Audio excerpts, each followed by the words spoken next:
یعنی یہاں ذرا حالی کا وہ شعر آپ یاد کر لیں کہ حضور کا اعلی انقلاب قرآن، لوگوں کو بدلنے کا ذریعہ قرآن، اتر کر ہرا سے سوئے قوم آیا اور ایک نسخہ کیمیا ساتھ۔ پہلی چیز کیا ہے؟ تلاوت آیات، قرآن پڑھ پڑھ کر سناؤ، قرآن پڑھ پڑھ کر سناؤ، قرآن پڑھ پڑھ کر سناؤ۔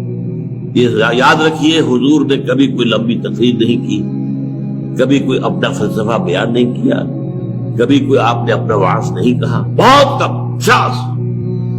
جہاں گئے قرآن سنا ہے، کوئی باہر سے آیا ہے قرآن سنا ہے، کہیں خود گئے قرآن سنا ہے۔ دس از دی اسٹارٹنگ پوائنٹ۔ اور یہ کیوں ہے ایسا؟ دیکھیے یہ قرآن مردان کار کی تلاش اور فراہمی کا ذریعہ ہے، یہ روح انسانی کے لیے مقناطیس ہے۔ وجہ کیا ہے؟ دونوں کا سورس ایک ہے، یہ گرائی ہے۔ روح ہماری کہاں سے آئی؟ اللہ سے۔ کلام کہاں سے آیا؟ قرآن، اللہ سے۔ از کجا میں آئی نہیں آواز دوست، یہ کہ میرے دوست کی آواز کہاں سے آ رہی ہے؟ اور وہ روح کھینچی جائے۔ ہاں مردہ جو ہو چکے، جن کی روح مر چکی، جن کے جسم مقبرے بن چکے ہیں، چلتے پھرتے مقبرے ہیں، اندر روح دفن ہو چکی، ان پر اثر نہیں ہوگا، ابو جہل پہ نہیں ہوگا، ابو لہب پر نہیں ہوگا۔ جس کی روح مجھے یہ ڈر ہے دل زندہ تو نہ مر جائے، یہ زندگانی عبارت ہے تیرے جینے سے۔ اگر یہ روح اندر زندہ ہے یہ کھینچے گی، یعنی اب ان کی لفظ استعمال سلیم الفطرت لوگوں کو کھینچنے کا ذریعہ قرآن۔ اس معنی میں قرآن کو ایک میگنیٹ کی حیثیت سے معاشرے میں پھرانا، گھمانا، بڑے سے بڑے پیمانے پر اس کا کم سے کم جو ابتدائی مفہوم ہے اس کو عام کر دیں۔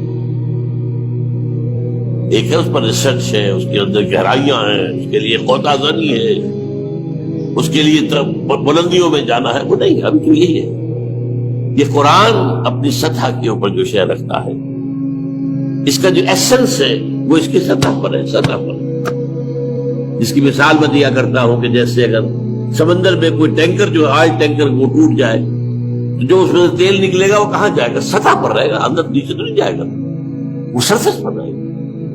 تو قرآن کی وہ جو ہے روح کو کھینچ لینے والی شے جو ہے وہ اس کی سطح پر ہے۔ وَلَقَدْ يَسَّرْنَا الْقُرْآنَ لِلذِّكْرِ فَهَلْ مِن مُدَّكِرٍ، یاد آتا ہے از کجا بھی آئے دین آواز دوست، یہ قرآن سے کھینچتے۔ تو قرآن کو گھماؤ پھراؤ اس میگنیٹ کی طریقے سے زیادہ بڑے پیمانے پر، تاکہ سلیم الفطرت لوگ جو ہے وہ کھنچ کر چلے آئے۔ آپ کو معلوم ہے قرآن مجید میں ذکر ہے جنات کی ایک جماعت نے ایک دفعہ قرآن سنا اور ایسے پختہ مومن بن گئے، داعی بن گئے۔